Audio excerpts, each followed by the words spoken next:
भगवान की जय। बोलिए श्री सद्गुरुदेव भगवान की जय। बोलिए श्री सद्गुरुदेव भगवान की जय। बोलिए श्री सद्गुरुदेव भगवान की जय। बोलिए श्री सद्गुरुदेव भगवान की जय। बोलिए श्री सद्गुरुदेव भगवान की जय। बोलिए श्री सद्गुरुदेव भगवान की जय। आदि सकल शुभ सोए कैराती आए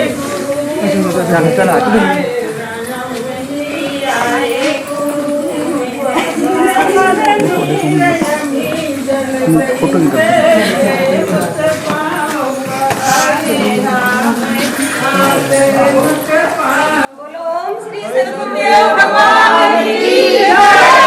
ओम श्री सद्गुरुदेव भगवान की जय।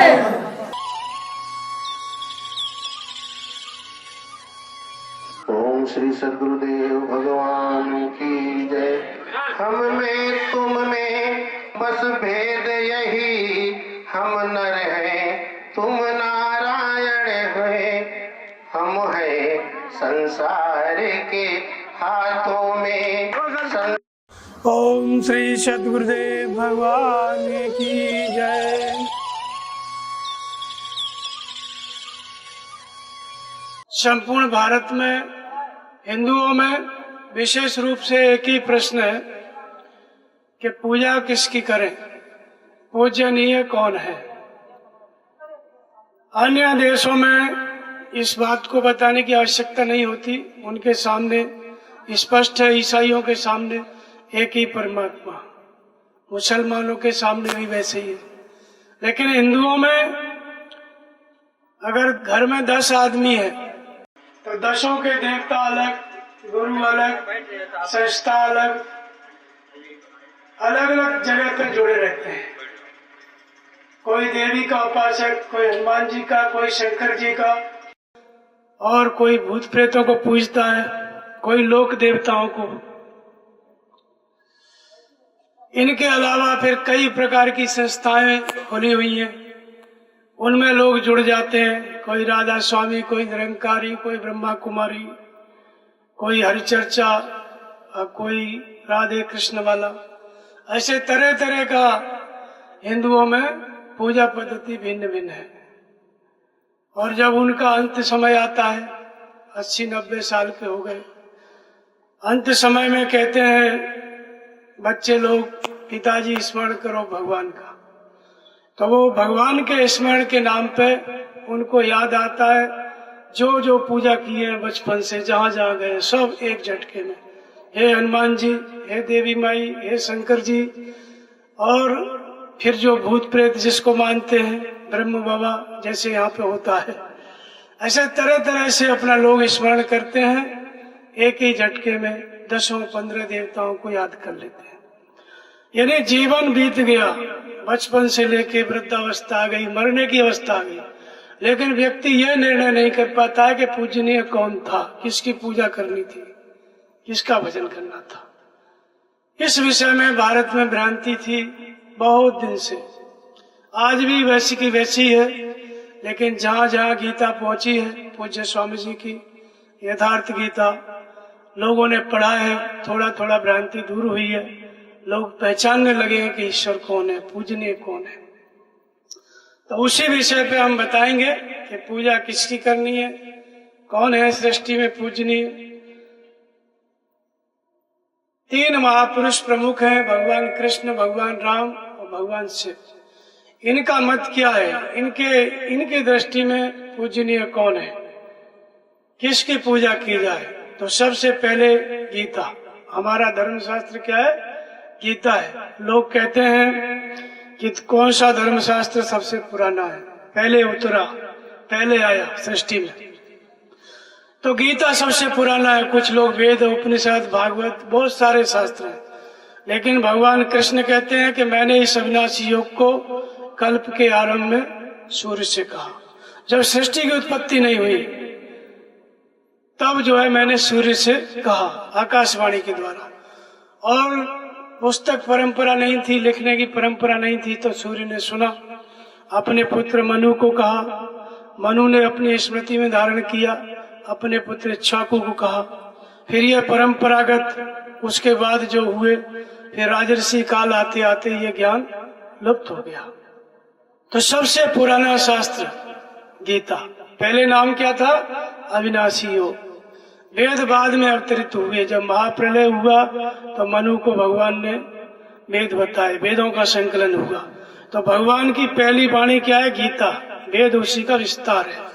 फिर जितने भी शास्त्र हैं, दुनिया के दर्शन शास्त्र, भारत के भागवत, रामायण, महाभारत, ये सब उसी गीता के विस्तार हैं। वेद, उपनिषद और दुनिया में जो जो बोलते गए, चाहे ईसा बोलते हैं कि ईश्वर, वो भी गीता के अनुयायी है।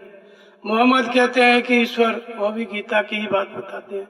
दुनिया में कोई भी एक ईश्वर की बात बोलता है, वो गीता से ही बोलता है, गीता का ही अनुयायी है, गीता के बाहर नहीं। सबसे पहले ये बात गीता में बताई गई।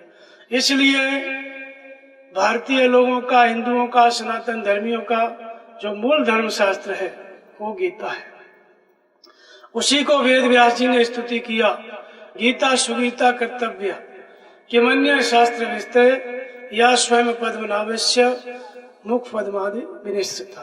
गीता अपने आप में पूर्ण शास्त्र है। किमन्य शास्त्र विस्तय, अन्य शास्त्र के विस्तार में जाने की क्या आवश्यकता है?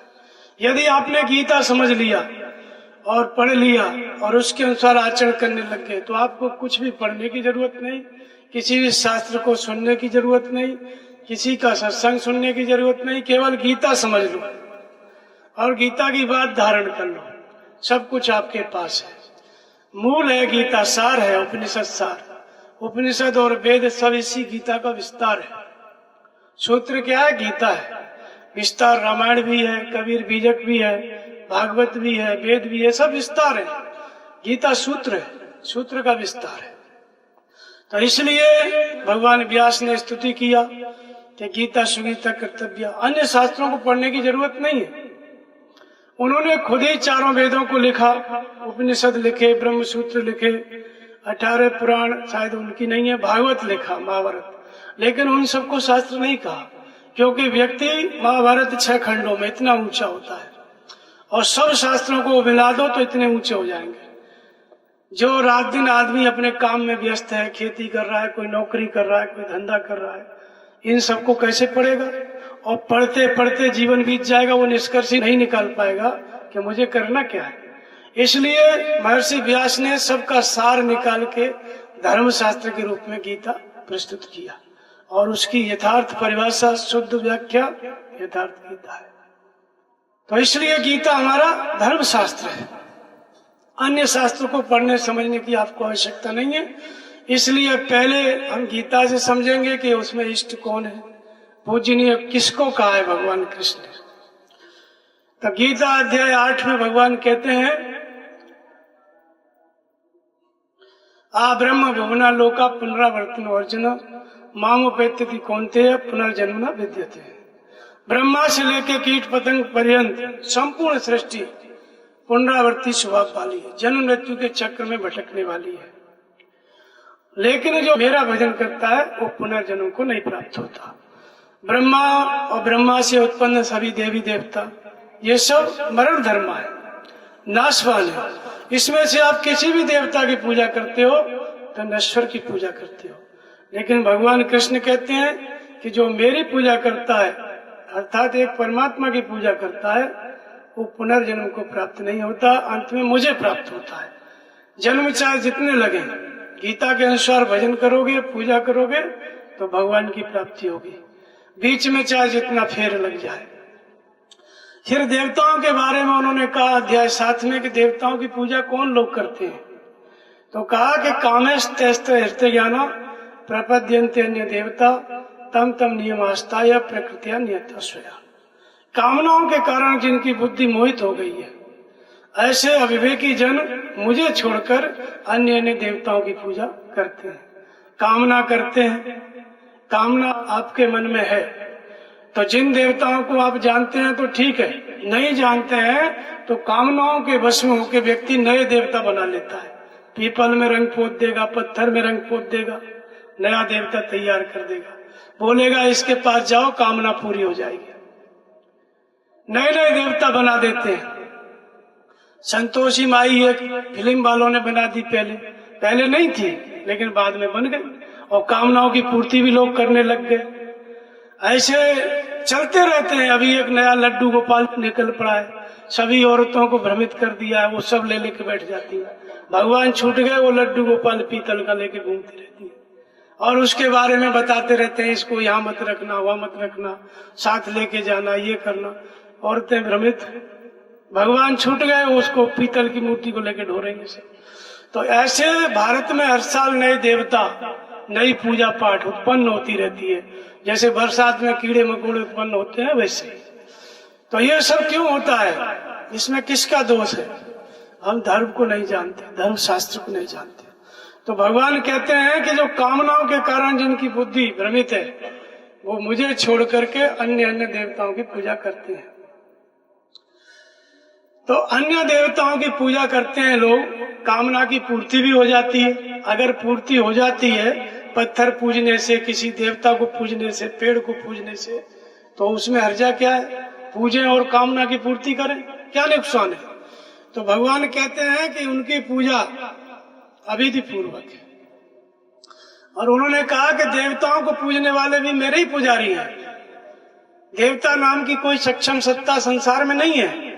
भगवान कहते हैं कि मेरे में संपूर्ण संसार, जैसे सूत्र में मणि गुथी रहती है, ऐसे संपूर्ण सृष्टि मुझ में गुथी हुई है। कण कण में मैं व्याप्त हूँ, मेरे अलावा दूसरी वस्तु नहीं है। अलग से कोई देवता, कोई भगवान नहीं है, एक ही परमात्मा है। लेकिन उनकी भक्तों की कामनाओं के कारण जिस जिस देवता में श्रद्धा होती है, उसको वो पूजा करते हैं, उनसे फल मिलता है। फल देवता नहीं देता, फल मैं देता हूँ, क्योंकि मैं सर्वत्र हूँ, कण कण में व्याप्त हूँ। फल उनको मिलता है, फल भोगने में आता है, फल नष्ट हो जाता है, पूजा भी नष्ट हो जाती है। उनकी वो पूजा अविधि पूर्वक थी, इसलिए नष्ट हो गई। तो विधि क्या है? तो विधि भगवान गीता में बताते हैं, अध्याय 18 में, कि विधि गीता है स्व स्व कर्मण्य विरत संसिद्धिम लभते नर स्वकर्मणा तमभ्यर्च सिद्धिम विन्दति मानव। स्वभाव से उत्पन्न कर्म करने की क्षमता के अनुसार मनुष्य पूजा करता है। किसकी पूजा करनी चाहिए? यथा प्रवृत्तिर्भूतानाम येन सर्वमेदं ततं स्वकर्मणा तमभ्यर्च सिद्धिम विन्दति मानव। जिस परमात्मा से यह सृष्टि विस्तार को प्राप्त हुई है, उस एक परमात्मा की पूजा करनी है।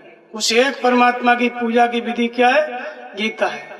एक परमात्मा की पूजा जो गीता में बताया, देवी देवताओं की पूजा नहीं। देवताओं के पूजा वाले फल मिलता है, फल नष्ट हो जाता है, पूजा भी नष्ट हो जाती है। लेकिन भगवान कहते हैं कि मेरा पुजारी नष्ट नहीं होता। तो क्या एक परमात्मा की पूजा करके स्वर्ग मिलता है, इच्छा की पूर्ति होती है, ये सब भी मिलता है कि नहीं? तो उसको भगवान कहते हैं कि मुझे भजकर लोग स्वर्ग तक की कामना करते हैं। स्वर्ग का मतलब कोई आकाश में तैरता हुआ कोई नगर नहीं है, जहाँ पे जाके आप भी वहाँ पे अपना घर निश्चित कर सकते हो। स्वर्ग माने मनचाही व्यवस्था, जो आपने संकल्प किया, आप भजन करेंगे भगवान को, एक परमात्मा का भजन करेंगे, सब कुछ छोड़ के, फिर आपको वो व्यवस्था मिलेगी। लेकिन वो व्यवस्था नश्वर थी। पूजा भगवान की किए, भगवान से आपने स्वर्ग मांगा, स्वर्ग मिलेगा, समय देना पड़ेगा भोगने के लिए, लेकिन आपकी पूजा नष्ट नहीं होगी, क्योंकि भगवान अविनाशी है। उसके नाम पे जो आपने नाम जपा, ध्यान किया, वो पूजा भी आपकी अविनाशी है, उसका नाश नहीं होगा। लेकिन यही स्वर्ग आप किसी देवी देवता से मांगते हो, तो देवता नश्वर है, तो पूजा भी नष्ट हो जाएगी, देवता भी नष्ट। ये अंतर है। तो भगवान की पूजा करके हम जो भी मांगते हैं, क्या क्या मांगते हैं लोग, भगवान क्या क्या दे सकते हैं? तो कहते हैं चतुर्विधा भजन्ते मां, 4 प्रकार के लोग मेरा भजन करते हैं, मेरी पूजा करते हैं। आर्थ जिज्ञासु, अर्थार्थी और ज्ञानी। आर्थ माने दुख निवारण के लिए। दुखी है लोग, सारा संसार दुखी है, इसलिए तो नए नए देवता पैदा हो जाते हैं। दुखी है तो जो कहता है उधर ही भाग लेता है आदमी, मरता का न करता। तो भगवान कहते हैं कि कहीं भागो मत। अगर आप दुखी हो, आर्त हो, तो भी एक परमात्मा की पूजा करो, मुझे पूजो। हृदय स्थित ईश्वर में जो परमात्मा है उसकी पूजा करो। दुख निवारण के लिए भी जो भजन करते हैं, मैं उनका दुख दूर करता हूँ। दूसरे लोग होते हैं धन संपत्ति, भाई हमारे पास अभाव है, हमको धन रोजगार चाहिए, व्यापार चाहिए, धन संपत्ति चाहिए, वो भी गीता के अनुसार आप भजन करेंगे, वो भी आपको मिलेगा, भगवान देंगे। और तीसरे होते हैं जिज्ञासु, जिनको भगवान को जानना है, आत्मा क्या है, जो उसको जानना चाहते हैं, वो भी भगवान का भजन करते हैं, उसी एक परमात्मा का। तो वो जो है साधु बनते हैं और भगवान को जानते हैं। चौथे होते हैं ज्ञानी, भगवान कहते हैं ज्ञानी मेरी आत्मा है, मैं उसमें हूँ, वो मुझ में है। अनेक जन्म नामन्ते ज्ञानवान व प्रपद्यते वासुदेव सर्वमिति सम आत्मा सुदुर्लभ। अनेक जन्मों में चला हुआ ज्ञानी जिसने प्राप्ति कर ली है, वो मेरा स्वरूप है, मुझे हटा दो, उसे बैठा दो, लड्डू गोपाल की जगह पे महापुरुष को बैठाओ तो कल्याण होगा। भगवान का वही स्वरूप होता है।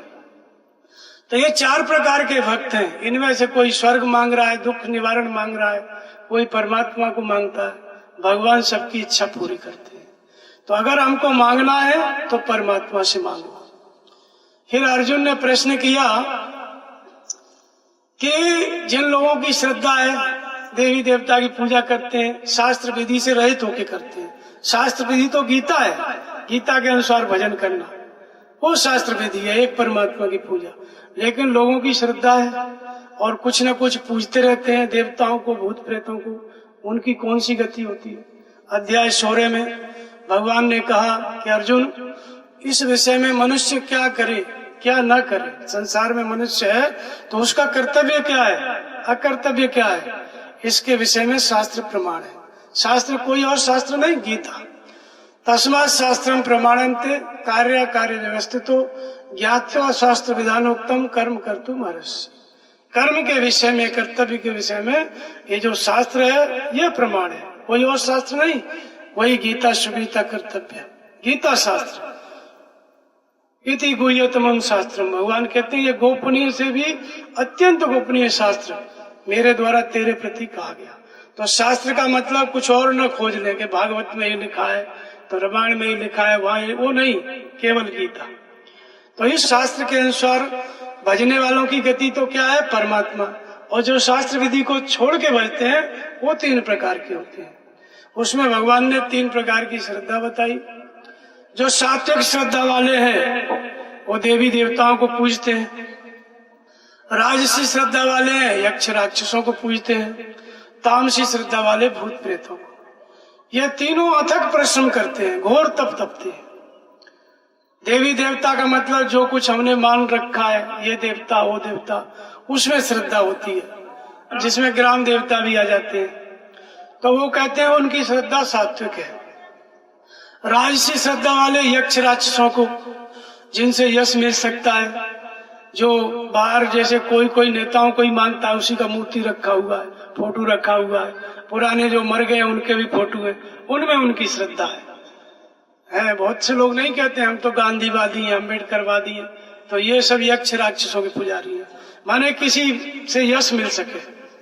और तीसरे होते हैं भूत प्रेत। भूत प्रेत माने जीवित माता पिता में किसी की श्रद्धा है, कोई कहता है माँ बाप ही भगवान है, कोई जो मर गए हैं दादा दादी उनको पूजते हैं, उनके भी चबूतरे बना रखे हैं, राजस्थान में बनाए हुए हैं खेत में, बोले ये पितृदेव है, इनकी पूजा करो। तो वो क्या है, भूत प्रेतों को, तामसी श्रद्धा वाले।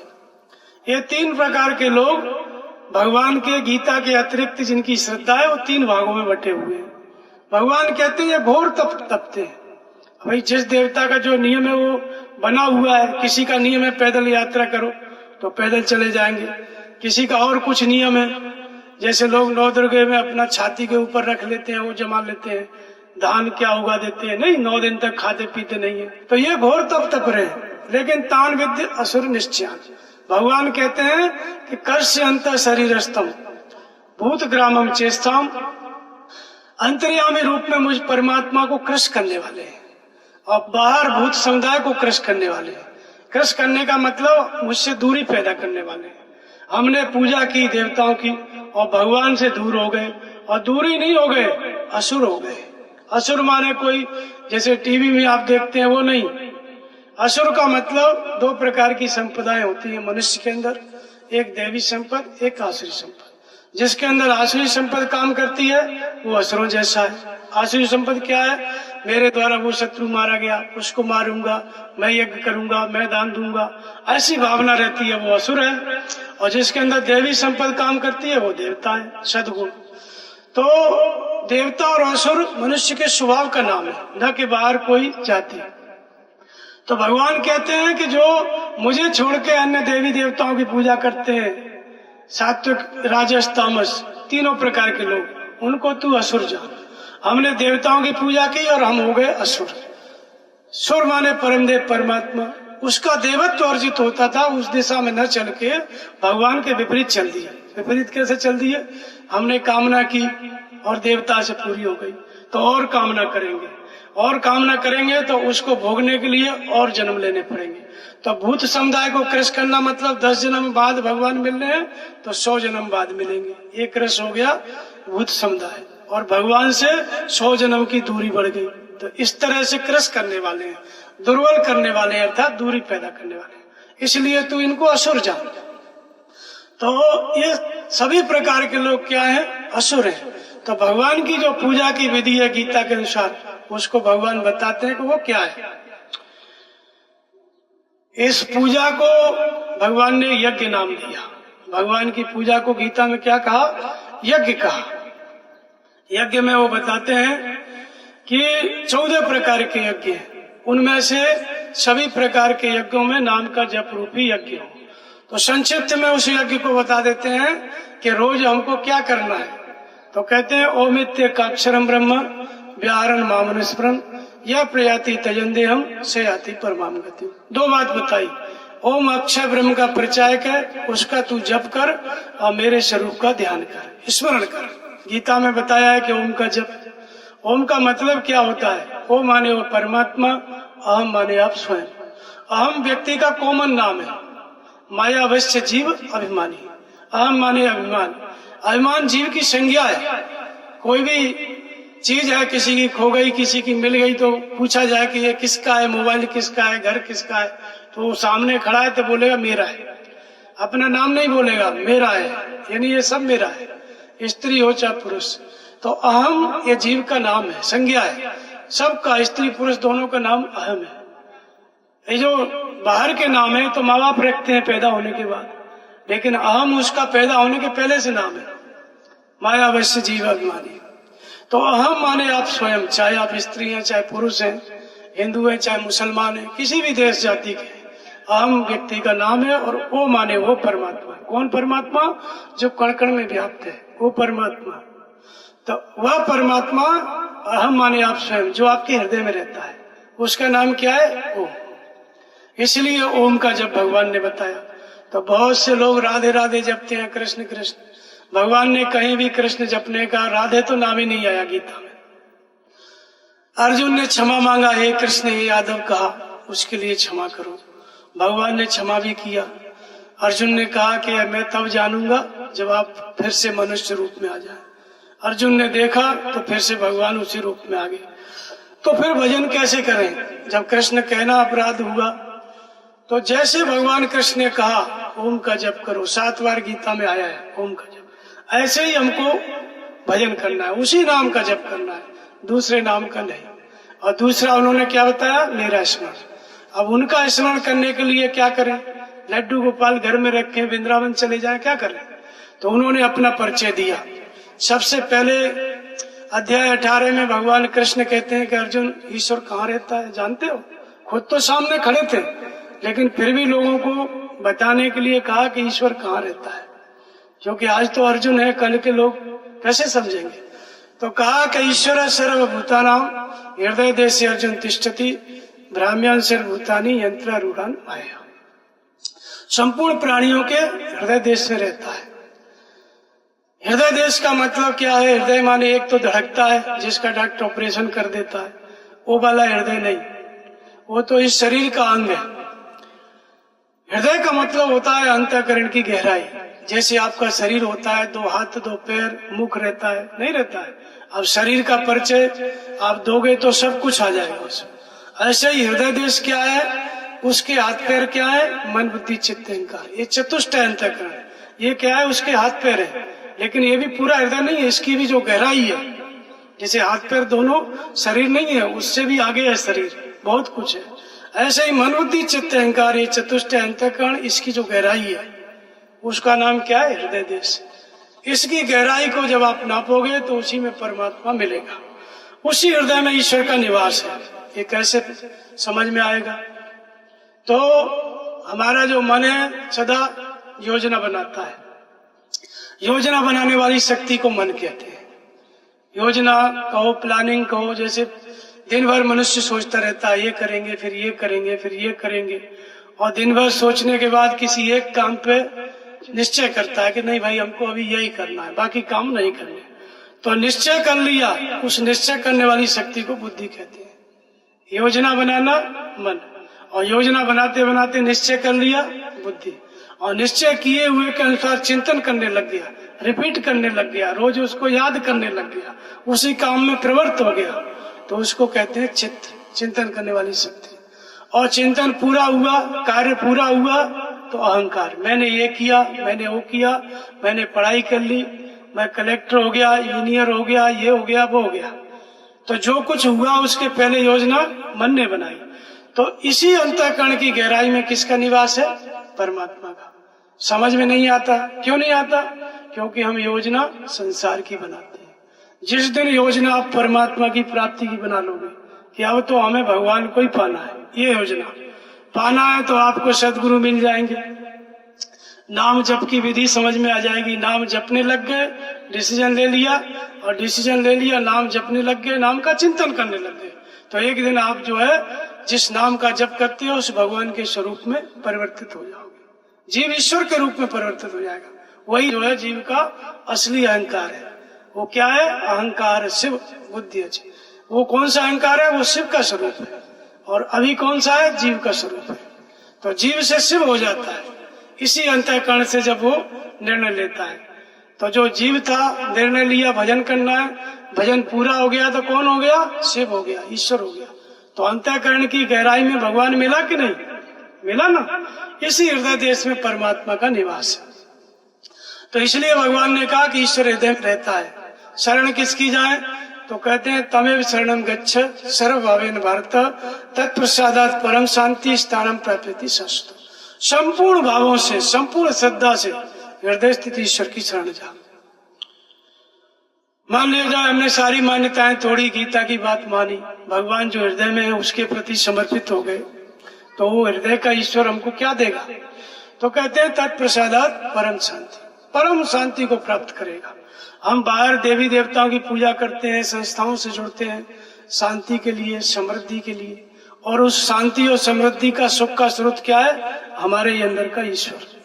तो कितने आश्चर्य की बात है कि सुख और शांति और सर्वज्ञता का जो स्रोत है हमारे ही अंदर छुपा हुआ ईश्वर। लेकिन हम बाहर भटकते हैं, माया रूपी यंत्र में चढ़ जाते हैं कामना करके। फिर अगले श्लोक में कहते हैं कि इससे भी गोपनीय बात सुन, मन मना भव मद भक्तो मध्याजी माम नमस्कुरु मामे वैश्य सत्यम ते प्रति जाने प्रियोस्मि। मेरे में मन वाला हो, मेरा भक्त बन, मैं सत्य प्रतिज्ञा करके कहता हूं तुझे संपूर्ण पापों से मुक्त कर दूंगा।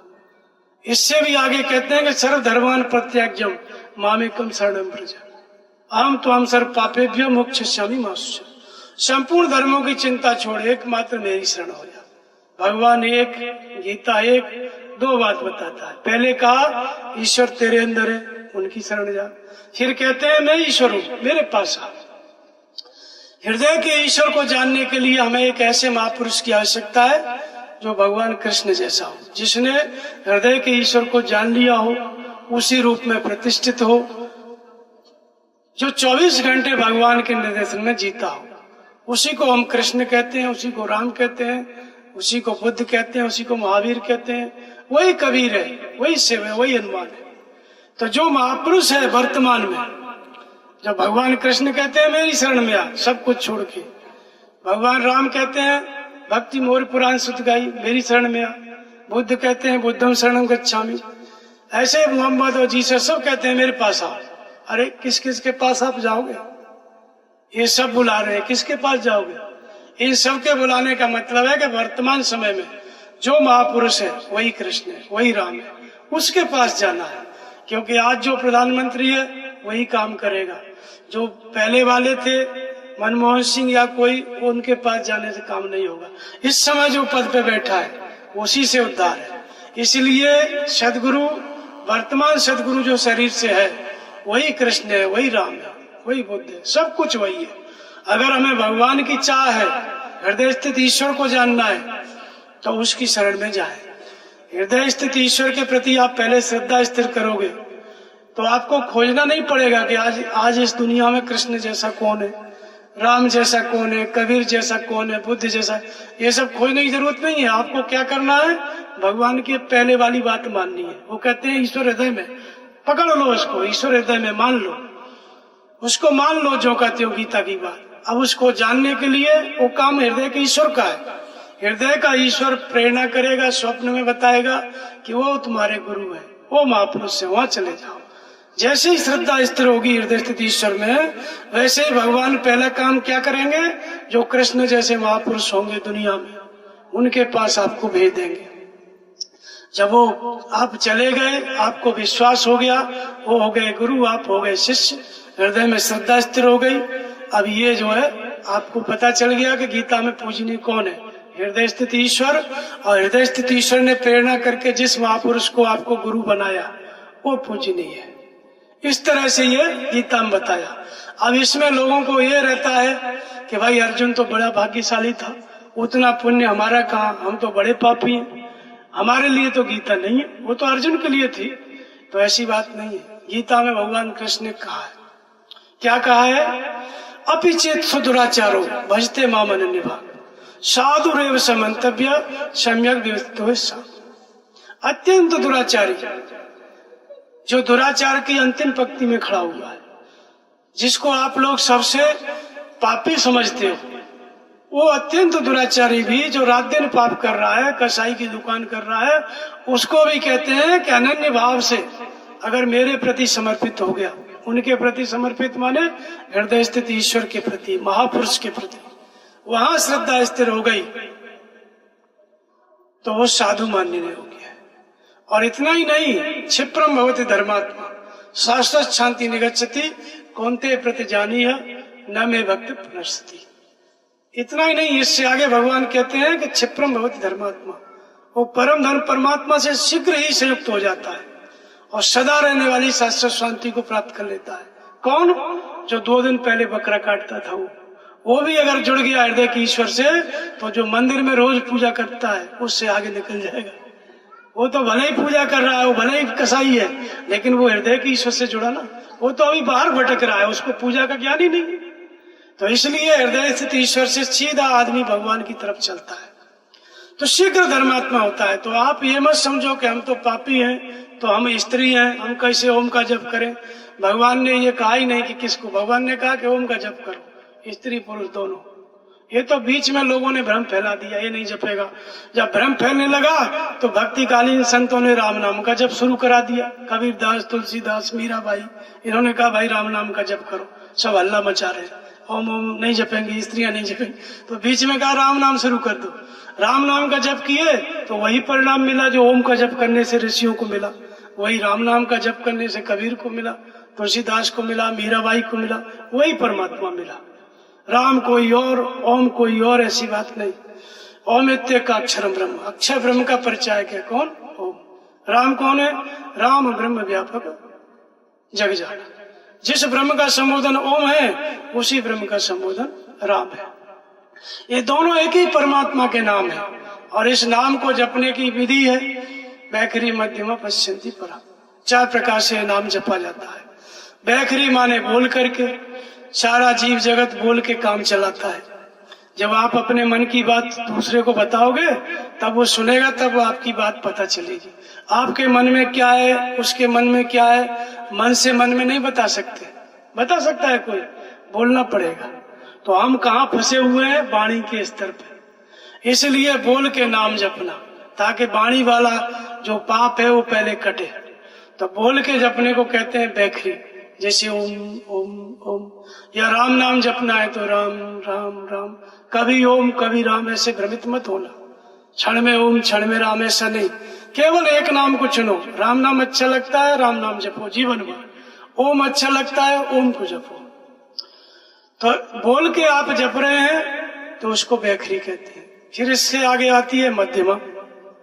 मध्यमा माने धीमे धीमे। उसी नाम को धीरे धीरे जपो मध्यम स्वर से, जैसे होठ हिलता रहे।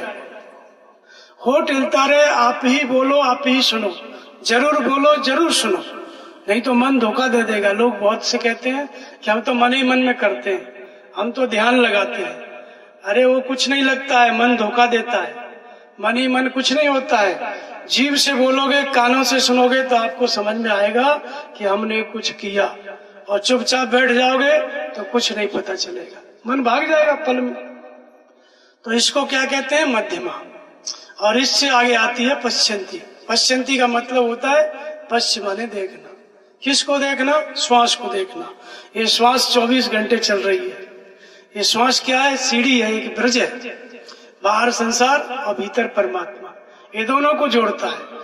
जब तक श्वास चल रही है तो आप संसार में काम कर सकते हो, आप भगवान का भजन कर सकते हो। श्वास निकल गई, न संसार न भगवान। जय सिया राम। तो ये श्वास क्या है? नशे नहीं है, ये सेतु है। परमात्मा मिल सकता है भीतर, बाहर संसार। तो इसलिए तीसरी श्रेणी का जो नाम जप है उसको पश्चंती कहा। महात्मा बुद्ध ने इसको विपश्यना कहा, विशेष रूप से देखना श्वास को। तो श्वास आई और श्वास गई, 2.5 सेकंड में आके चली जाती है। नासिका के अग्रभाग से श्वास प्रवेश करती है, तालू का स्पर्श करती है, मेरुदंड का सहारा लेके नाभि तक आती है, फिर वापस उसी रास्ते से बाहर चली जाती है 2.5 सेकंड में। तो तीसरी श्रेणी का नाम जब होता है, वहां पे नाम को देखा जाता है, सुना जाता है, जपा नहीं जाता। श्वास को देखा जाता है, और श्वास को देखने की जो दृष्टि है वो क्या है? सूरत। कौन सी दृष्टि है? सूरत। कबीर कहते हैं मेरी सूरत सुहागिन जागरी। कबीर ने इसको सूरत कहा है, कहीं कहीं इसी को स्मृति कहा है। सूरत का मतलब होता है आप यहाँ पे बैठे हैं, अब कोई कान में बोल दे कि मोबाइल चोरी हो गया, वहां रखा था, कोई ले गया, मेरी बात सुनाई नहीं देगी। मोबाइल कहाँ रखे थे दिमाग में गूंजने लगेगा, सब गायब है। ये जो दृष्टि वस्तु नहीं है, वस्तु का नक्शा खींच के ले आती है, इसको कहते हैं सूरत।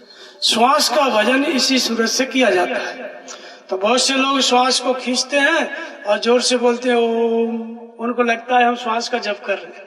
वो श्वास का जप नहीं है, वो बैखरी है। आप श्वास खींच रहे हो और चिल्ला रहे हो तो श्वास का जप वो नहीं है। श्वास को केवल देखा जाता है, श्वास में कोई आवाज नहीं निकलती, मुंह बंद रहता है, आंखें खुली रहती हैं, और कल्पना से, सूरत से ये देखा जाता है कि श्वास अग्रभाग से प्रवेश की, तालू का स्पर्श की, मेरुदंड का स्पर्श की, नाभि तक आई, श्वास के साथ साथ अंदर तक जाया जाता है मन से, कल्पना से, और फिर साथ साथ बाहर तक आओ। बाहर कितनी रुकी, अंदर कितनी रुकी, इसका अवलोकन करो, देखो, समझो। जब ये श्वास समझ में आने लगी, इसका आना जाना क्रम पकड़ में आ गया, तो अंदर गई तो ओम महसूस करना है, बोलना नहीं है, महसूस करो। बाहर आई तो ओम महसूस करो। यह श्वास का अभ्यास है, श्वास का भजन है। इस श्वास के भजन में क्या होता है कि पहले होता है नाम का जप। बैखरी से जब आप जपोगे, इसको क्या कहते हैं? नाम का जप। मध्यमा से आप जपोगे, इसको भी क्या कहते हैं? नाम का जप। जैसे ही पश्चंती में चला जाता है नाम, तो इसको कहते हैं मंत्र महामणि विषय व्याल के, मैठत कठिन कुंक भाल के। ये साधारण नाम जैसे ही श्वास में जपने में आ गया, ये क्या हो जाता है? ये मंत्र हो जाता है। क्यों? क्योंकि मन को अपने अंतराल में स्थान देने लगता है, मन को एकाग्र करने लगता है, इसलिए यह मंत्र की श्रेणी ले लेता है। यही नाम का जप। तो मंत्र की श्रेणी ले लेता है, तो फिर श्वास के द्वारा जब जपने लगे तो वही नाम क्या हो गया? मंत्र हो गया, श्वास का सुमिरन हो गया। कबीर कहते हैं श्वासा सुमिरे घड़ी विचार है। श्वास का सुमिरन करो और विचार करो, कितनी देर मन श्वास में रुका, कितना संसार में गया। लगन शब्द में रखे भगवान का जो मार्गदर्शन है वो शब्द है, उसको पढ़ते रहो। श्वास में जब नाम जप रहे हो, भगवान ने क्या बताया, कौन सा अंग फड़का, स्वप्न में क्या, ये सब चीज पढ़ो। तो ये श्वास के भजन के साथ साथ भगवान भी बताते हैं। तो मंत्र होता है क्योंकि मन को भगवान रोकने लगते हैं, एकाग्र कराने लगते हैं, क्योंकि मन बस होए तभी और जब प्रेरक प्रभु वर्जे। भगवान प्रेरक के रूप में डंडा लेके खड़े हो जाते हैं, तब ये मन बस में होता है। वैखरी और मध्यमा में नहीं रुकता है, पश्चंती में रुकने लगता है। इसलिए ये क्या है, पश्चंती श्रेणी में नाम जप मंत्र कहलाता है। इससे आगे क्या है, परा। परा का मतलब होता है जपे न जपावे अपने से आवे। श्वास अपने से जपने लग गई, श्वास में नाम ढल गया, पश्चंती में डालना पड़ रहा है, कभी कभी मन भाग जाता है। परावाणी में वो ढल गया, आप चलते फिरते उठते बैठते किसी भी वातावरण में रहो, वो नाम को मन छोड़ता ही नहीं है। संत रैदास कहते हैं, अब कैसे छूटे नाम रट लागे। हमारी समस्या है मन नहीं लग रहा, रैदास की समस्या है मन हट नहीं रहा, चारों तरफ घूम रहा हूं लेकिन श्वास में मन राम राम राम जप ही रहा है, राम रट लगे, एक सेकंड के लिए भी मन नहीं हट रहा है। और ये अवस्था को कबीर कहते हैं, जागत में सुमिरन करे, सोवत में लोलाए, और सूरज डोरे लागी रहे, तार टूट न जाए। 24 घंटे भजन चलता रहता है, इसको परावाणी का जप कहते हैं, इसी को अजपा भी कहते हैं। ये अवस्था आ गई तो इस अवस्था का जो नाम का जप है, इसको कौन जपता है, महामंत्र जय जपै महेशु काशी मुक्त हेतु। महामंत्र जब ये परावाणी से जपने लगता है कोई, तो ये क्या हो जाता है, महामंत्र। इसको कौन जपता है, इसको शंकर जी जपते हैं। जो भी जपने लग गया परावाणी में वो शंकर हो जाता है। शंकर जी जपते हैं मतलब जो भी आप लोगों में से कोई भी अभ्यास करते करते परावाणी में चला गया, वही शंकर है, वही शिव तत्व में स्थित है, वही महापुरुष है, वही गुरु है। तो शंकर जी कभी जपते थे ऐसी बात नहीं, आज भी जो जपते जपते इस अवस्था में चला जाएगा तो महामंत्र जय जपेंगे, यही मंत्र महामंत्र हो जाता है। तो महामंत्र हो गया, मुक्त हो गए आप, नाम जपते जपते जीव से ईश्वर हो गए, शिव हो गए। तो यह है एक परमात्मा की पूजा, गीता कहती है एक इष्ट सदगुरु परमात्मा। अब रामायण पे ध्यान देते हैं, रामायण में क्या कहा गया देवताओं के विषय में, परमात्मा के विषय में। तो सबसे पहले भगवान शिव कहते हैं कि संसार में धार्मिक कौन है, तो कहते हैं सोई धर्मज्ञ गुणी सोई ज्ञाता, सोई मय मंडित पंडित दाता, धर्म परायण सोई कुलताता, और रामचरण जाकर मन रहता। सो कुल धन्य वासुम जगत पूज्य सुपुनीत, और श्री रघुवीर परायण जय नर उपज विनीत। भगवान शिव का निर्णय है कि एक परमात्मा में राम के चरणों में प्रीति है, वही धार्मिक है। शिव अज सुख सनकार दिक नारद, और जय मुनि वर विज्ञान विशारद, सब कर मत खगनायक एहा, और करिय राम पद पंकज नेहा। सबका मत क्या है, शिव का, सुखदेव जी का, नारद का, सनकादि ऋषियों का, पूर्व में जितने ऋषि हुए सब आ जाते हैं। सब ने कहा है केवल एक राम के, एक परमात्मा के चरणों में प्रेम। इसके बाद में फिर आता है रामचरितमानस में एक जगह और आता है, जब केवट भगवान राम वनवास काल में जाते हैं तो निषाद राज को बैठ जाते हैं, भगवान कुछ की चटाई पे लेटे हुए हैं, लक्ष्मण जी सीता जी सब बैठे हुए हैं। केवट ने कहा कि केकई नंदन मंदमति, कठिन कुटिलपन कीन, और ते रघुनंदन जान की सुख अवसर दुख दी। निषाद राज ने कहा कि सुख के अवसर पर दुख दे दिया, केकई बहुत बड़ी कुटिल है। लक्ष्मण जी ने कहा कि भाई केवट ऐसी बात नहीं है, कौन काउ सुख दुख कर दाता, और निजकृत कर्म भोग सब रहता। जोग वियोग भोग भल मंदा, हित अनहित मध्यम ब्रह्म मंदा। संपत्ति विपद कर्म और कालू, स्वर्ग नरक जहाँ लग जग जालू। देखिए सुनिए गुनी मनमाही, मोह मूल परमार्थ नाही। स्वर्ग के विषय में सुनना, देवताओं के विषय में विचार करना, लक्ष्मण कहते हैं कि मोह का मूल है।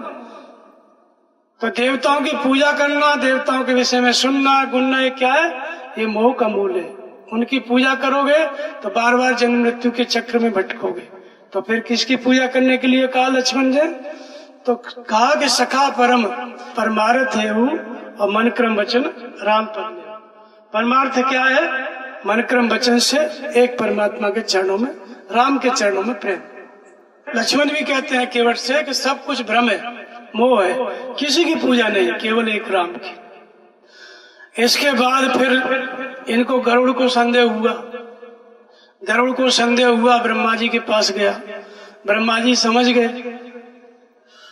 विपुल बार जय मोह नचावा सोई व्यापी व्यंग पत हुई। जिस माया ने मुझे कई बार नचाया, भ्रमण कराया, वो मेरा पैदा किया हुआ गरुड़, इसको भी वो माया व्याप गई, कोई आश्चर्य की बात नहीं। ये माया भगवान की दासी है, इसलिए सो दासी रघुबीर की। वो भगवान की दासी है, मायापति का भजन करो, माया का भजन नहीं करना है। तो गरुड़ को संदेह हुआ तो ब्रह्मा जी ने कहा कि भगवान का भजन करो। इसके बाद फिर और आगे कई प्रसंग आते हैं, जिसमें आता है कि अग जग जीव नाग नर देवा, नाथ सकल जग काल कलेवा। जितना भी जीव जगत है, चाहे देवता है चाहे नाग हैं, जिनकी पूजा हम करते हैं, तुलसीदास जी कहते हैं सकल जग काल कलेवा। काल का नाश्ता है, भोजन भी नहीं है, नाश्ता है। तो देवता क्या है? काल के भोजन है। तो जो खुद काल के गाल में समाने वाला है, उनकी पूजा आप करोगे तो आप भी काल के गाल में जाओगे। वो खुद नहीं बच रहे तो आपको कैसे बचाएंगे? तो तात राम कौन बचाएगा? तो तात राम मंदोदरी कहती है, तात राम ने नर भूपाला और भुवनेश्वर कालम कर काला। राम कौन है? वो नर नहीं है, वो भगवान है। और काल का भी महाकाल है। काल का भी कौन है? महाकाल है। इसलिए राम बचा सकता है काल से। तो एक परमात्मा की पूजा यहाँ पे भी बताते हैं।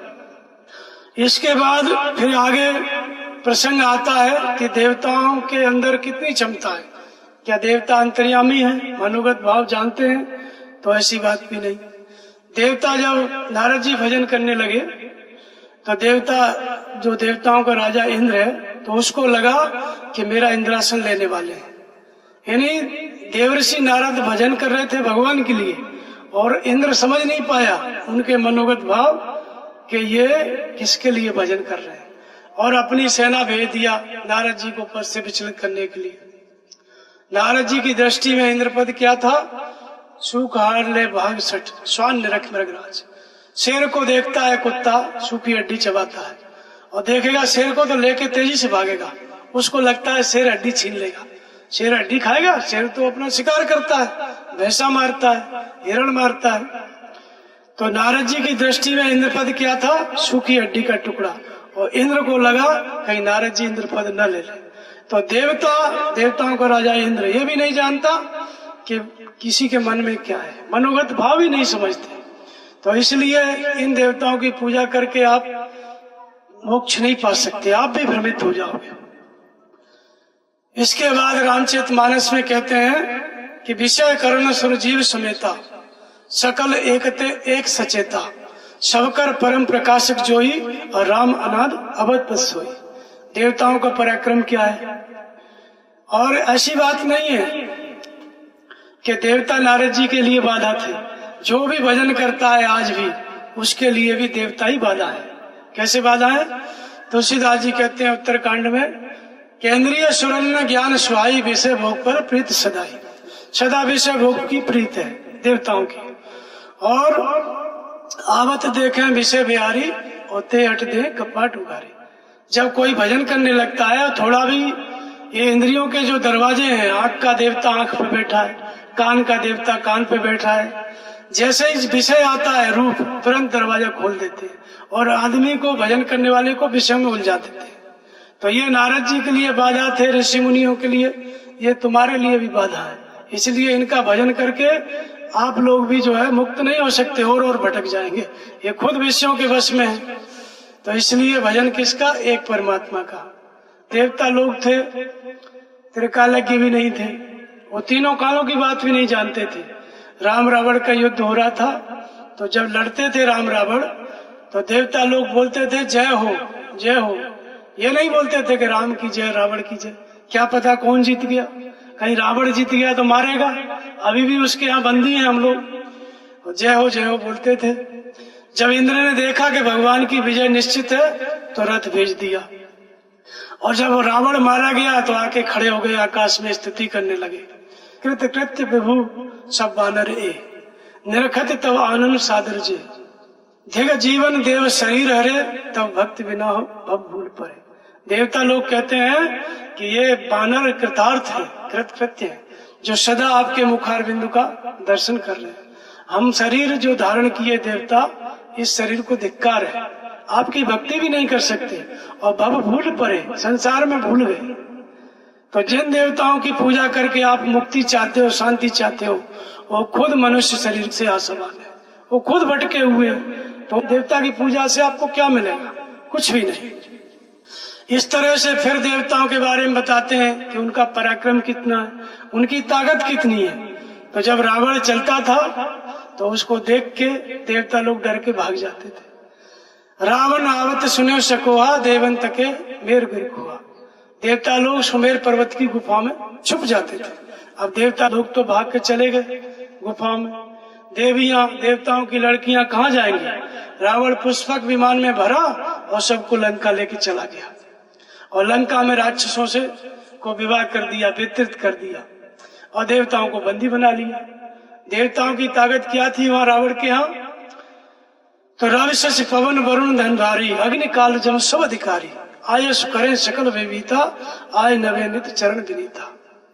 कितनी ताकत थी, कितना पराक्रम था। सूर्य, चंद्रमा, यमराज, सब देवता, पवन देवता, वरुण देवता हाथ जोड़े, कर जोड़े सूर्य से विनीता, सब लोग हाथ जोड़ के खड़े रहते थे। वैकुंठ बिलोकत सकल सीता। रावण की देखते रहते थे, भौं टेढ़ी तो नहीं हो गई, गुस्सा तो नहीं हो गया, और आज्ञा पालन करते थे।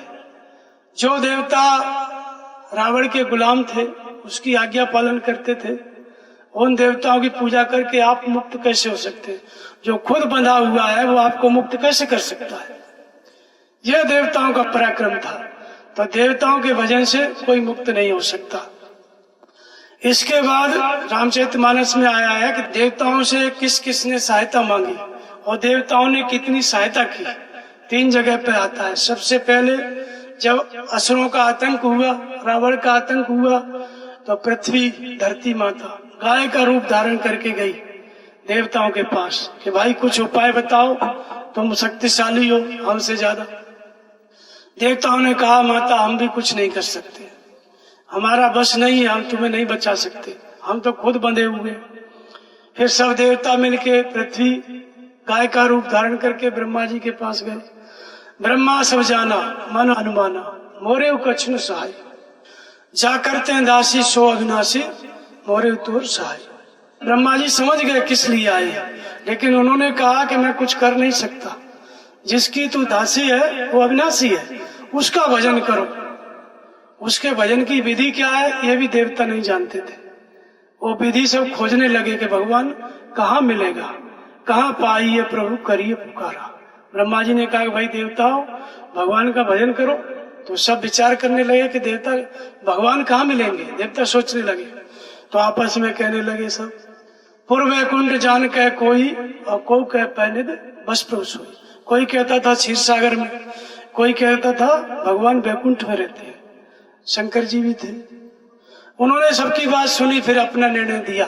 क्या बताया कि भाई उन्हें मौका नहीं मिल रहा था, मौका मिला तो बताया कि हर व्यापक सर्वत्र समाना, प्रेम ते प्रकट हुए में जाना।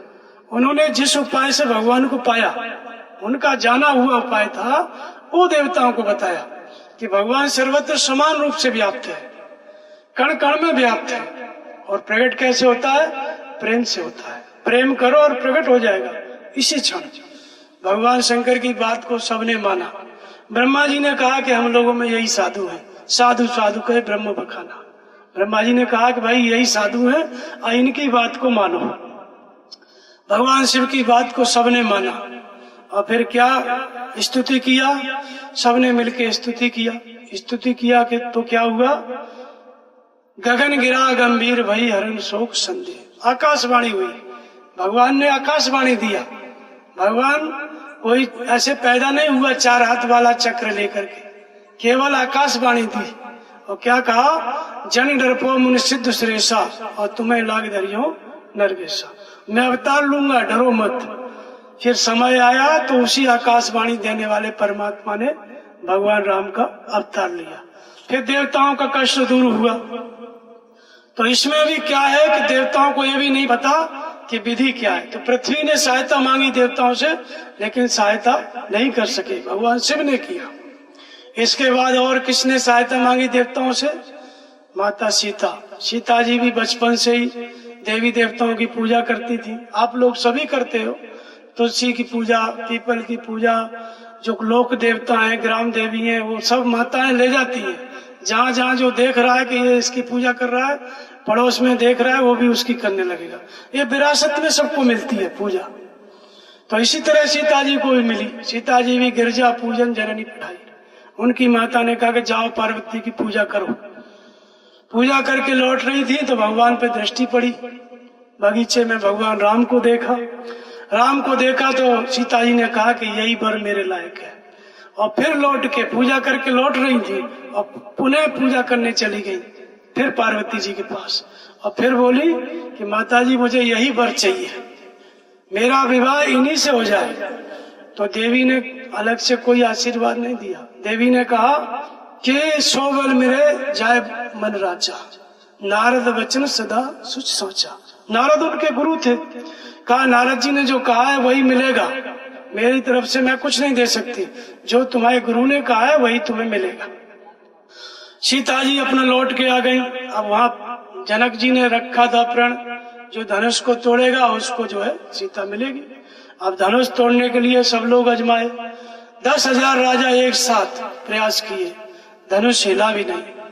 तब सीता जी ने देखा कि वर तो यही है, लेकिन धनुष कैसे तोड़ेगा, ये तो कोमल है फूल से भी ज्यादा। फिर देवताओं को मनाने लगी सीता जी, जो भी देवताओं की पूजा की। तो मन ही मन मनाव अकुलानी, हो प्रसन्न महेश भवानी। शंकर जी और पार्वती की फिर से पूजा करने लग गई अकुला करके कि प्रसन्न हो जाओ और ये भगवान ये धनुष को तोड़ दे। पूजा करते करते व्याकुलता जब किसी के अंदर होती है ना, तो मरता कान करता वाली बात हो जाती है। उनको लगा कि ये भी नहीं सहायता करेंगे। उनके पुत्र थे गणेश जी, उनके पास चली गई। गणनायक वरदायक देवा आज लगे कि नहीं तब सेवा। हे गणेश जी, आज तक जो सेवा आपकी की है, प्रसन्न हो जाइए और ये धनुष को तोड़ दें, इनसे मेरा विवाह हो जाए। उधर धनुष टूट नहीं रहा था, व्याकुलता बढ़ रही थी, लेकिन लगा कि ये भी सहायता नहीं करेंगे। तो देख देख रघुवीर तन सुर मनाव धर धीर, और पुलकावली प्रेम जल भरे विलोचन नीर। भगवान को भी देखती जाए और देवताओं को भी मनाती जाए कि कोई तो सहायता करो कि भगवान धनुष को तोड़ दे।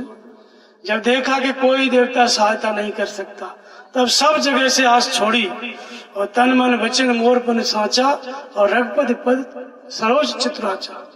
तो भगवान सकल उर्वासी करो मोए रघुवर की दासी। सब जगह से छोड़ दिया। फिर हृदय का जो राम था परमात्मा, उससे प्रार्थना किया कि हे परमात्मा, आप ही मुझे इनकी दासी बनाओ।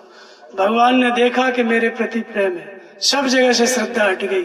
तो अंतर प्रेम ताश पहचाना, कृपा निदान राम सब जाना। अंदर का प्रेम पहचान लिया, भगवान समझ गए। तेजन राम मध्य धंतुरा, धनुष टूट गया, सफलता मिल गई।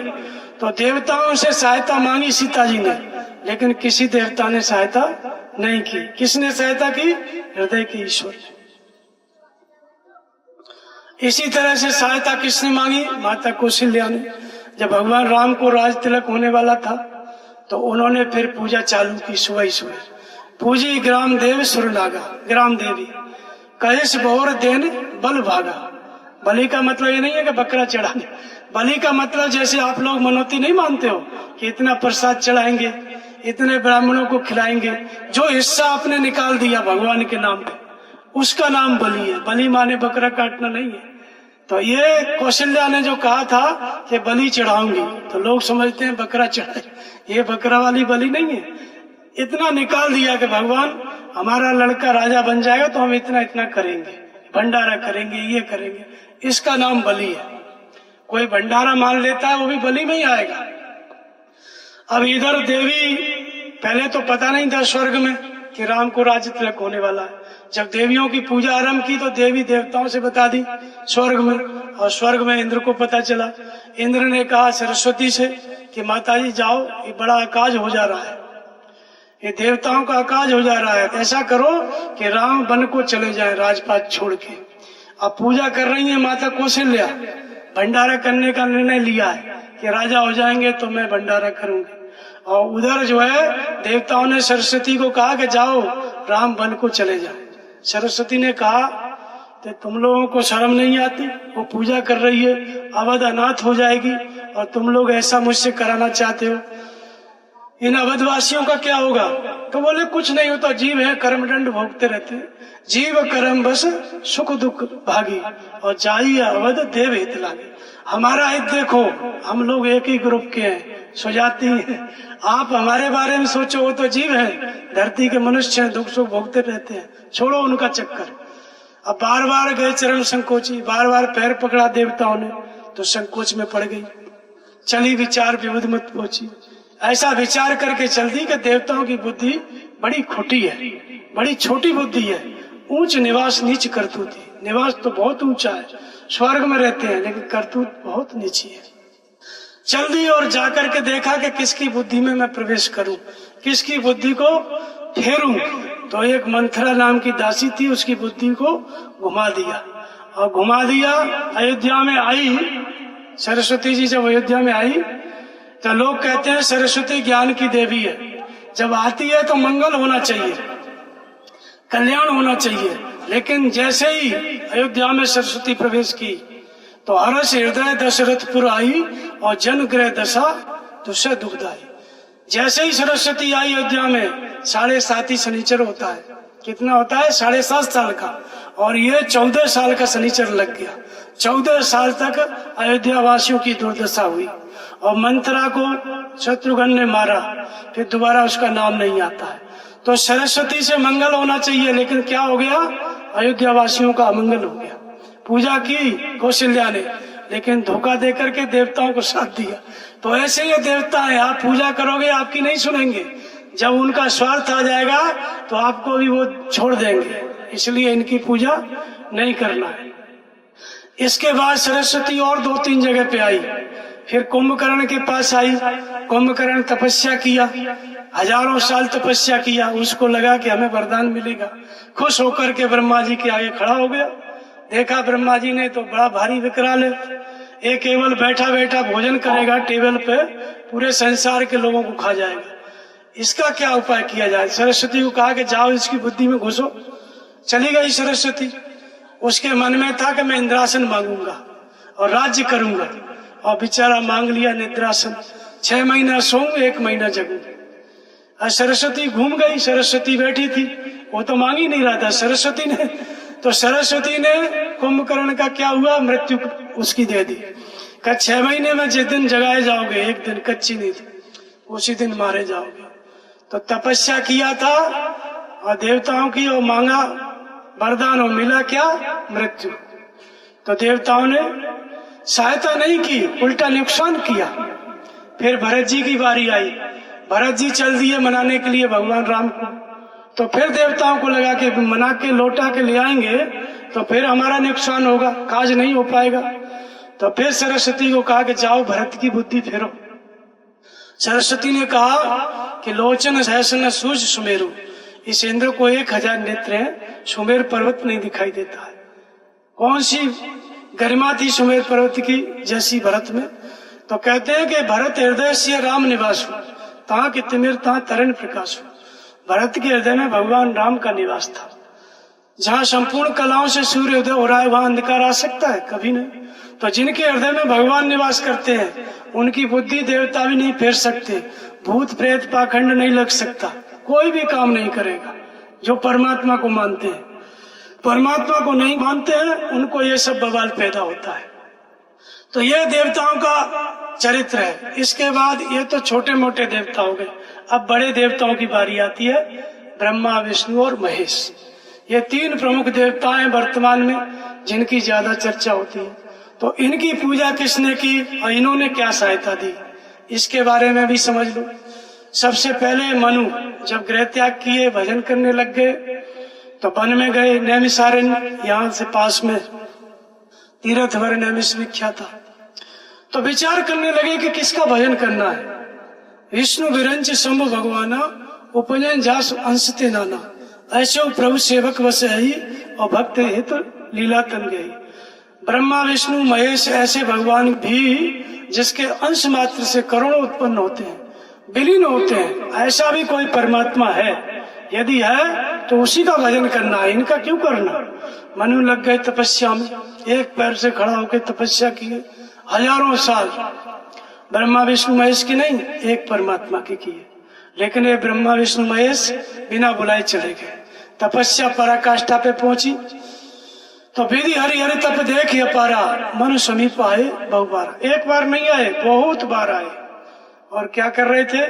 मांगो बर बहु भांत लुभाए, परम धीर नहीं चले चलाए। कह रहे थे बर मांगो, बर मांगो, लुभा रहे थे। काम क्रोध लोभ एक विकार है, लोभ दे रहे थे। ब्रह्मा कह रहे थे मेरा ब्रह्मलोक ले लो, विष्णु कह रहे थे वैकुंठ ले लो, शंकर कह रहे थे शिवधाम ले लो। लेकिन मनु चलायमान नहीं हुए, देखे भी नहीं, उनका स्वागत सत्कार भी नहीं किए कि बैठो। तपस्या में लगे रह गए। तपस्या में लगे रह गए तो कितना बड़ा फल मिला देखो। इनकी तपस्या नहीं किए, फिर भी जबरदस्ती आए, वरदान देने आए, लेकिन वरदान नहीं लिए, लालच में नहीं पड़े और तपस्या करते रह गए। अस्थि मात्र हो रहे हो शरीरा, हड्डी हड्डी हो गया शरीर। इतनी घोर तपस्या की है। ब्रह्मा विष्णु महेश आए, कोई फर्क नहीं। लेकिन जैसे ही भगवान की आकाशवाणी हुई, कितना बड़ा फर्क पड़ा। मृतक जियावन गिरा सुहाई, सबन रंध होए उर जवाई, इष्ट पुष्ट तन भय सुहाए और मानव अवै भवंते आए। पूरा शरीर बदल गया मनु का, हिष्ट पुष्ट हो गया। और कितनी तपस्या की है, कंकाल रह गया हड्डियों का शरीर। लेकिन ब्रह्मा विष्णु महेश आए, कोई फर्क नहीं पड़ा। भगवान आए नहीं, केवल आकाशवाणी थी। और आकाशवाणी से जैसे घर छोड़ के आए थे, राजा का शरीर था, वैसा का वैसा शरीर उनका हो गया। कितना बड़ा चमत्कार भगवान से होगा। फिर आकर के ये लोग वरदान दे रहे थे ना, तो भगवान ने सोचा कि वरदान वरदान चिल्ला रहे थे, जरा मैं भी देखूं कि वरदान मुझसे भी मांगता है कि नहीं, क्या मांगता है। तो भगवान ने कहा भाई मनु वरदान मांगो, क्या चाहिए, मैं दूंगा तुमको।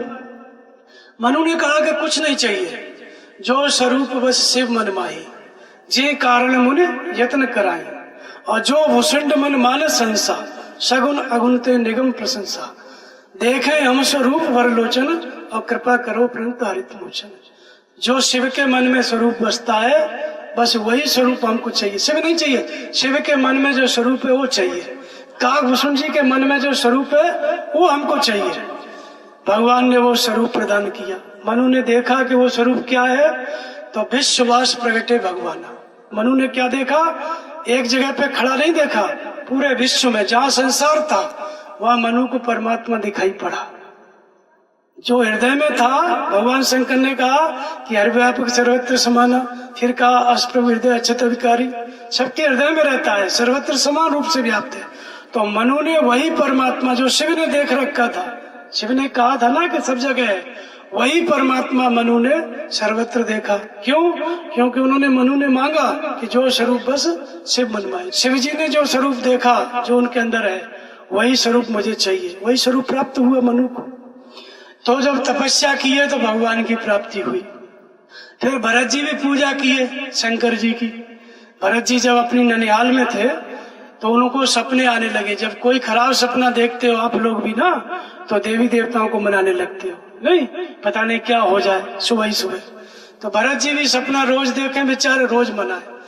शिव अभिषेक करें विधि नाना, विप्र जिवां देह दिन दाना। ब्राह्मणों का भोजन कराते थे, शंकर जी का अभिषेक करते थे, मांगे हृदय महेश मनाई, रोज रोज मनाते थे। और क्या मांगते थे? कुशल मात पितु परिजन भाई। वो मांगते थे पूजा करके कि हमारा भाई कुशल से रहे, परिजन कुशल से रहे, माता पिता कुशल से रहे। पूजा की शंकर जी की, लेकिन कुशल नहीं मिला। क्या हो गया? पिताजी का स्वर्गवास, माताएं विधवा हो गई, भाई वनवास को चले गए। तो क्या शिव की पूजा भी व्यर्थ है? ऐसे महापुरुष की पूजा करने से भी कुछ नहीं हुआ? ऐसी बात नहीं है। शंकर जी जब खुश होते हैं तो क्या देते हैं? शिव सेवा कर फल सुत सोई, अविरल भगत राम पद होई।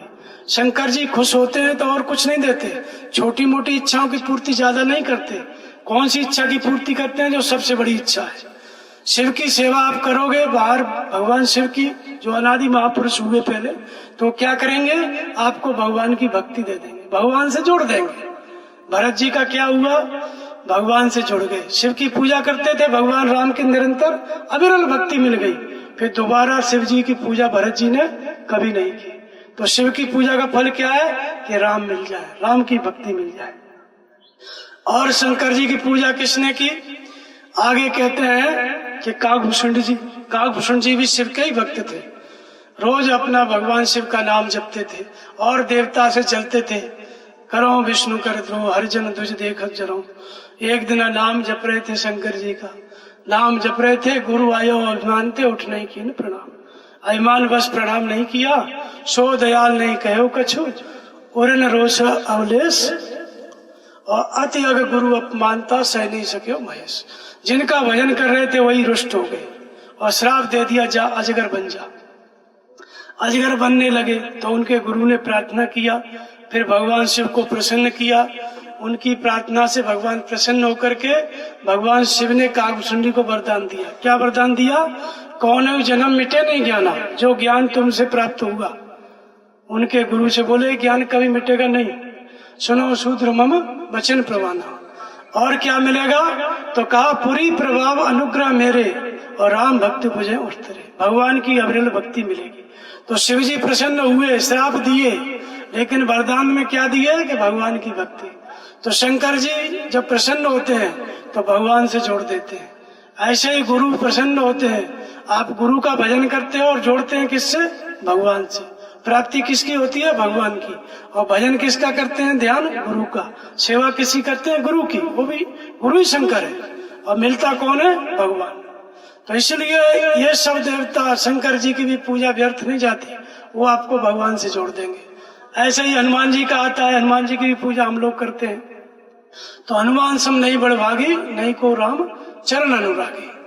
भगवान के चरणों के अनुरागी हैं, इसलिए हनुमान जी पूजनीय है। हनुमान जी की दृष्टि में कौन पूजनीय है, राम। जब रावण के पास गए हनुमान जी, तो रावण से कहा कि जाके बल बिरंच हरीसा, पाले सृजय हरे दस सीसा, और जाके बल लवलेशते जिते चराचर जार, ताश दूस्त में जाकर हरियाणे प्रीनार। जिसका थोड़ा सा बल पा करके तूने चराचर विश्व को जीत लिया है, और जिसका थोड़ा सा बल पा करके ब्रह्मा सृष्टि रचते हैं, विष्णु पालन करते हैं, शंकर संहार करते हैं, उसका भी थोड़ा सा बल पाके तू इतरा रहा है। रावण मैं उसी एक परमात्मा का दूत हूँ। तो हनुमान जी भी किसके पुजारी, भगवान के। और रावण को क्या कहा कि तू भी भगवान की शरण में जा, सीता जी को समर्पित कर। तो इन सब महापुरुषों ने किसका भजन बताया, एक परमात्मा का। इष्ट कौन है, हृदय स्थित ईश्वर राम। अब प्रश्न उठता है, राम, भगवान राम स्वयं क्या कहते हैं। उन्होंने कहा भगवान राम ने सभा बुलाई, एक बार रघुनाथ बुलाए और गुरुद्विज प्रवासी सभाए। बैठे गुरुद्विज और मुनि सज्जन, और बोले वचन भगत भव भंजन। क्या बोला भगवान ने, सभा को बुला करके क्या कहा, उन्होंने कहा कि बड़े भाग्य मानुष तन पावा, ये मनुष्य शरीर बड़े भाग्य से मिला है, और इसकी विशेषता क्या है, सुर दुर्लभ सद ग्रंथन गावा, ये देवताओं को भी दुर्लभ है। क्या दुर्लभता है इसमें, तो कहते हैं साधन धाम मोक्ष कर द्वारा, ये साधन का धाम है, मुक्ति का द्वार है, और पाए न जे परलोक समारा। इसको जो पाकर के परलोक नहीं संभार पाता है, उसकी क्या दुर्दशा होती है, तो कहते हैं सो परत्र दुख पावे, सिर धुन धुन पछताए, और काले कर्म ईश्वर मिथ्या दोष लगा। वो पछताता है, और काल कर्म ईश्वर को व्यर्थ दोष देता है, सब दोष उसी का है। यदि आप मनुष्य बन गए और फिर आप कहते हैं कि समय अनुकूल नहीं है, काल को दोष देना, फिर आप कहते हैं कि भगवान हमसे कराते नहीं है, ईश्वर को दोष देना, और फिर लोग कहते हैं कि कर्म में लिखा ही नहीं है। दो तीन बहाना आदमी करता है, लेकिन भगवान कहते हैं राम कि सारा दोष उसी का है। अगर मनुष्य बन गया तो सब दोष उसी का है। और फिर कहते हैं कि नरतन भव बारिद को बेरो, सन्मुख मृत्यु अनुग्रह मेरो। ये नर शरीर क्या है, ये संसार रूपी समुद्र से पार जाने के लिए जहाज है, और इस जहाज का कर्णधार कौन है, तो कहते हैं कर्णधार सदगुरु दुर्लभ साज सुलभ कर पावा। ये सदगुरु क्या है, इसको कर्णधार है। और जो न तरे भव सागर नर समाज पाए, सो कृत निंदक मंद मत आत्मा अनगत जाए। वो अपनी आत्मा का हत्यारा है जो मनुष्य शरीर पा करके नहीं तर जाता, तो फिर तरें तो किसका भजन करें। तो भगवान कहते हैं राम कि सुलभ सुखद मार्ग ये भाई, भक्ति मोर पुराण सुध गाई। भगवान राम ने कहा मेरी भक्ति करो। पास में सीता जी बैठी थी, उनकी नहीं बताया। हनुमान जी बैठे, उनकी नहीं बताया। सभी देवता मिलने आए थे, ब्रह्मा जी मिलने आए, शंकर जी मिलने आए, विष्णु मिलने, सब मिलने आए, किसी की भक्ति नहीं बताया। कहा मेरी भक्ति करो।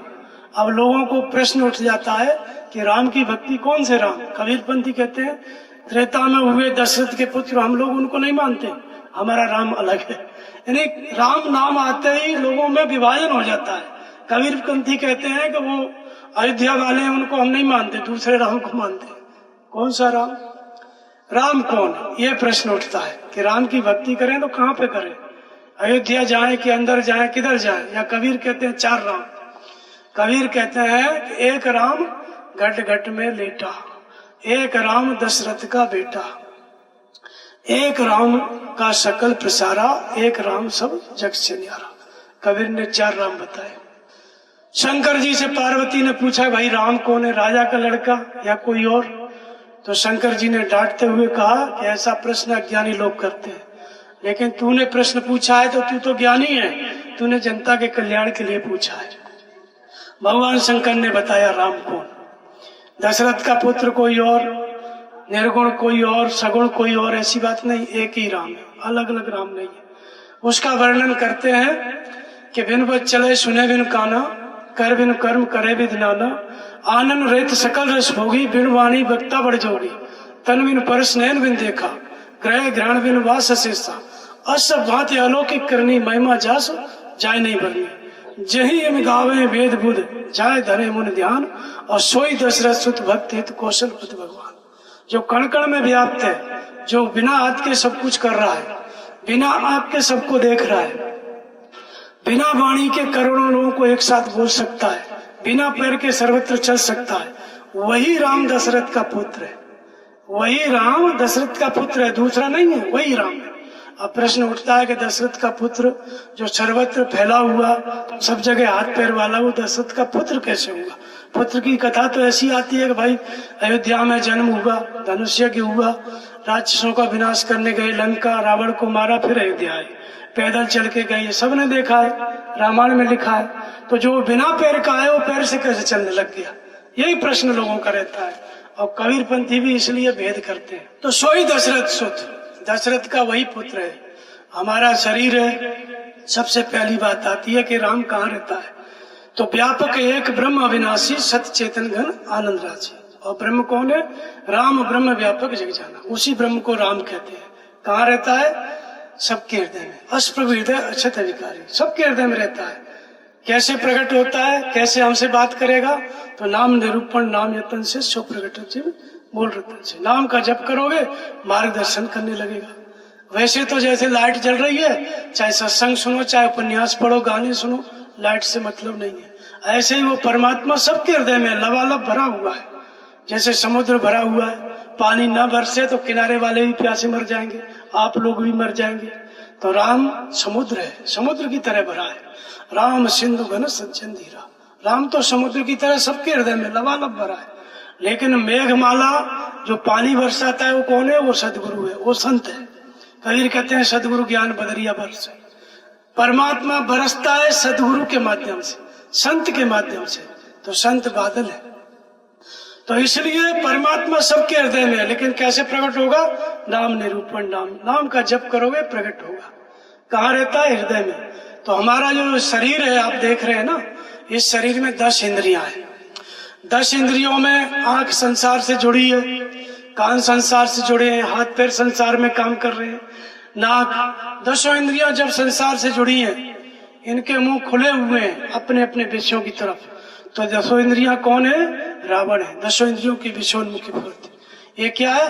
रावण है। तो हम ही रावण है जब विषयों से कनेक्ट है। तो और ये शरीर लंका है। जब इस शरीर में हमारी आसक्ति है तो ये शरीर क्या है? लंका है।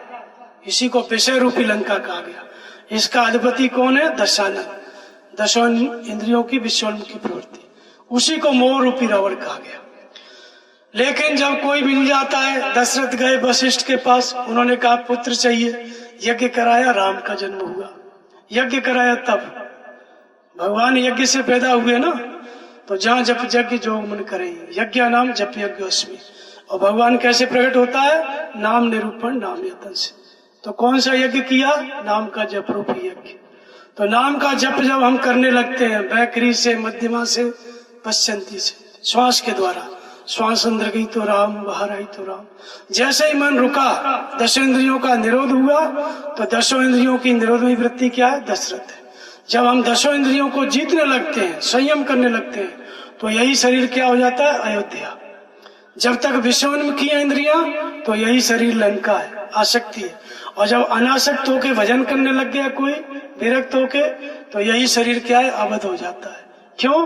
कि जो अवध है, अपरिवर्तनशील आत्मा है, उसकी जागृति हो जाती है, उसका संचार हो जाता है, इसलिए अवध हो जाता है यही शरीर।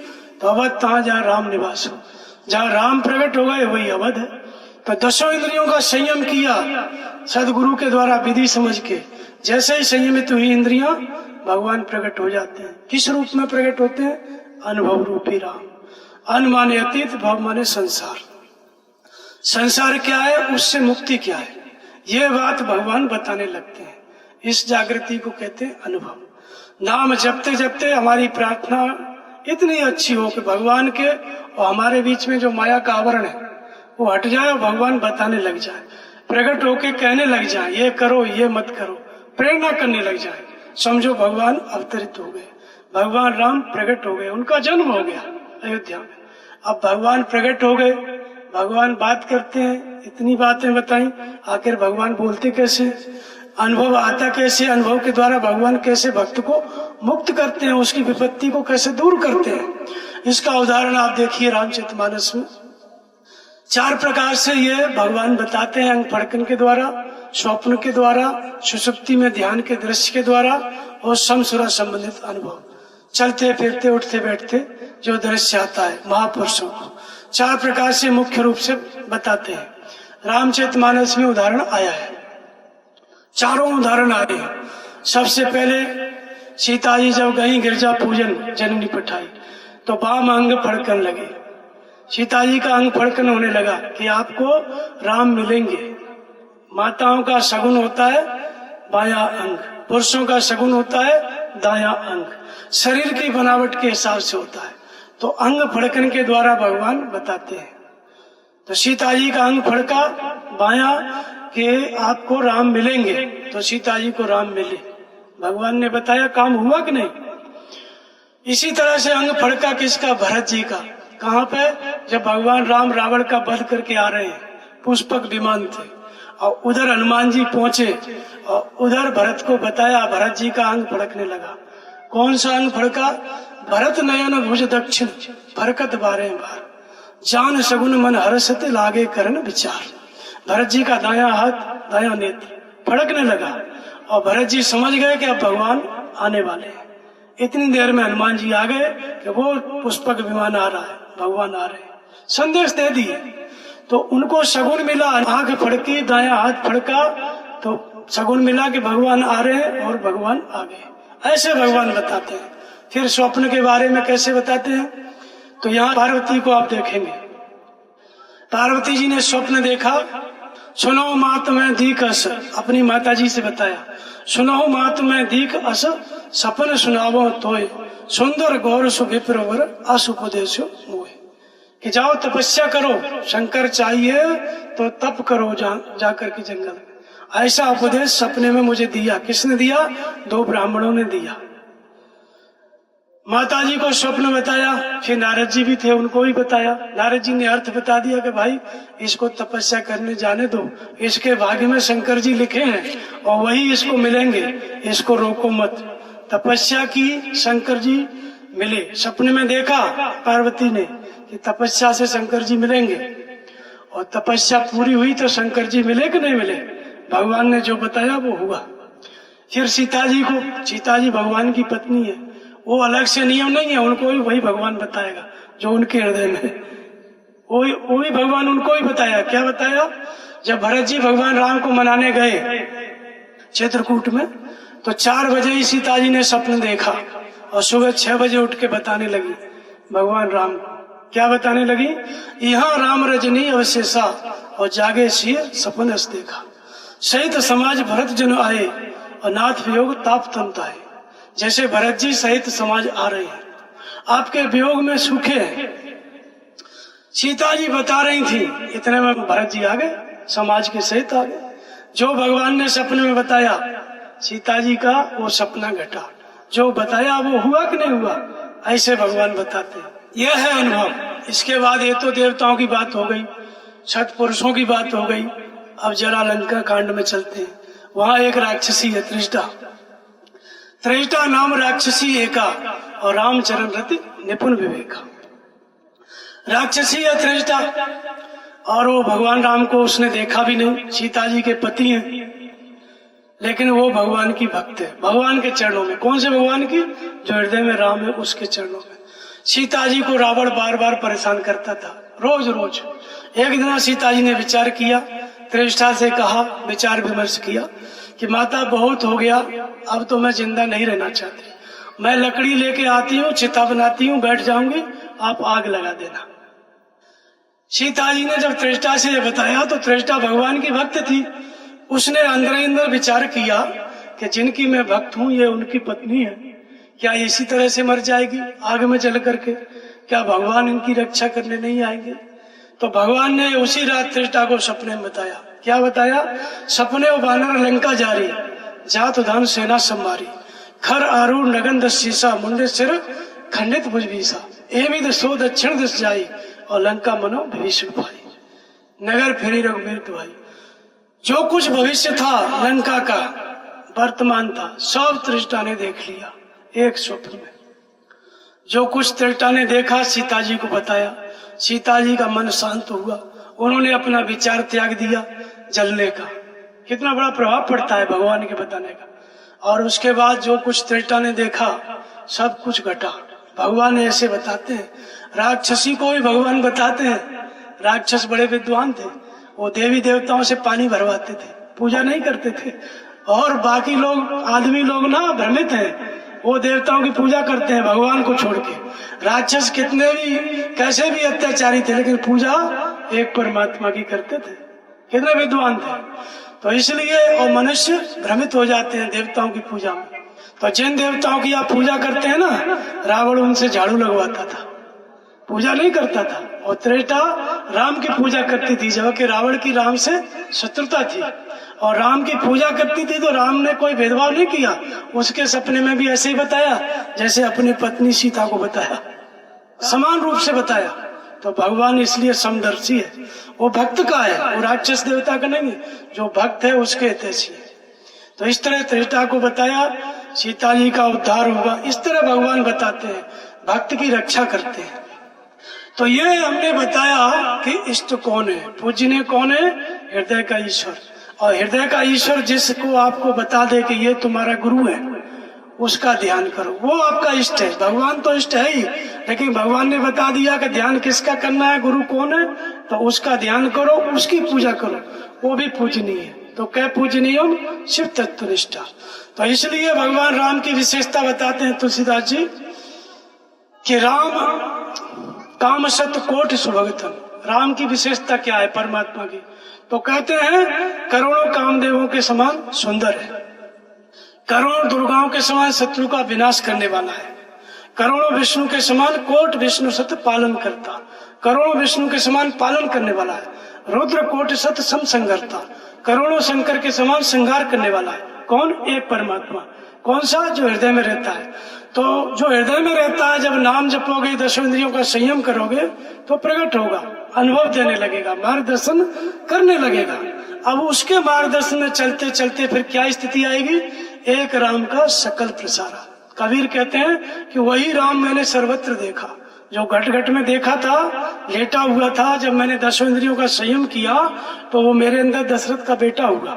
और जब संयम करके दशरथ का बेटा हो गया और उस बेटे के अनुभव के, भगवान के मार्गदर्शन में मैं चलने लगा, तो मैंने सकल प्रसार देखा, उसी परमात्मा। तो तुलसीदास जी भी वही बात देखते हैं, जहां तहां देख धरे धनवाना, जो कबीर कहते हैं सकल प्रसारा, वही बात तुलसी कहते हैं मैंने सर्वत्र धनुष्वाण देखे, यानी राम को देखा। वैदिक ऋषि कहते हैं ईशावास्यमिदं सर्वम, सर्वत्र ईश्वर को देखा। मनु क्या देखते हैं? विश्ववास प्रगटे भगवान, सर्वत्र भगवान को देखते हैं। एक ही बात, कबीर तुलसी रैदास सब एक ही बात। तो उसी राम का सकल प्रसारा है, अलग नहीं है। और सब जगह जब देख लिया तो जानत तुम्हें तुम्हें हो जाई और सोई जाने जे देव जनाए। जहाँ देखा दर्शन के बाद में स्पर्श, और स्पर्श के बाद भगवान में प्रवेश, भगवान का ही स्वरूप हो जाता है।